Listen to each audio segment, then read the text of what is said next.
அன்பின் இனிய உறவுகளே, வணக்கம். இந்த இனிய தருணத்தில் உங்களுடன் இணைவது கோவாவில் இருந்து உங்கள் வெங்கட். கவிநிலவு FM நேயர்களுக்கு என் அன்பான வாழ்த்துக்கள்.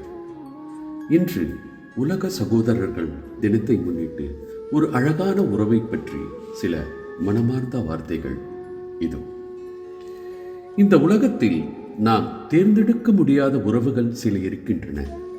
ஆனால் இறைவன் நமக்காக அன்போடு பரிசாக அளிக்கும் உறவு ஒன்று.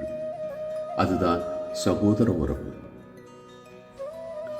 ஒரே வீட்டில் வளர்ந்து, ஒரே தட்டில் உணவு உண்டு, ஒரே நினைவுகளை பகிர்ந்து கொண்டு, சண்டையிட்டாலும் சில நிமிடங்களில் மறந்துவிடும் அழகான உறவு சகோதர பாசம். குழந்தை பருவத்தில் அம்மாவிடம் அடிபடாமல் காப்பாற்றியவன் அண்ணன். பள்ளிக்கு செல்லும் போது கையை பிடித்து அழைத்து சென்றவன் அக்கா. தவறு செய்தாலும் பரவாயில்லை, நான் இருக்கிறேன் என்று தைரியம் கொடுக்கும் உறவு சகோதர உறவு.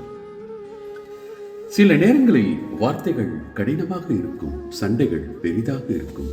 ஆனால் அந்த கோபத்தின் பின்னாலும் அன்பு மட்டும் குறையவே குறையாது.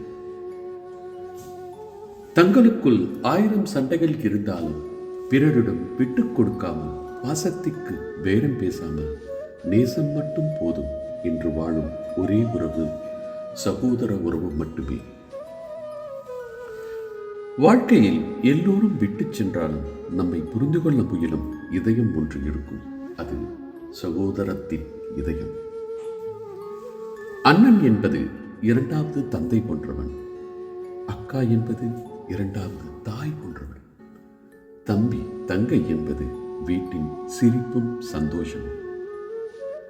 நாம் வெற்றி பெற்றால் உண்மையாக மகிழ்பவர்கள் சகோதரர்கள்.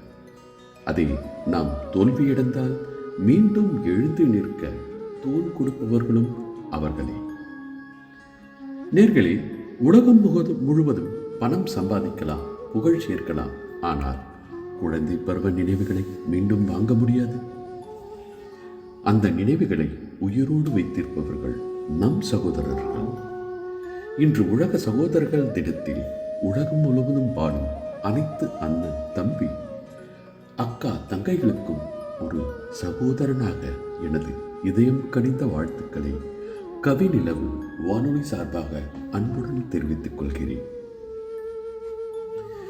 இந்த அழகான தருணத்தில் எனது எண்ணங்களையும் உணர்வுகளையும் பகிர்ந்து கொள்ள அன்புடன் வாய்ப்பளித்த அன்பு நிகழ்ச்சி தொகுப்பாளர் திரு அல்போன்ஸ் அவர்களுக்கு எனது மனமார்ந்த நன்றிகளை தெரிவித்துக் கொள்கிறேன். மீண்டும் ஒரு இனிய நிகழ்ச்சியில் உங்களை சந்திக்கும் நம்பிக்கையுடன் அன்புடன் விடைபெறுவது கோவாவில் இருந்து உங்கள் வெங்கட். நன்றி, வணக்கம்.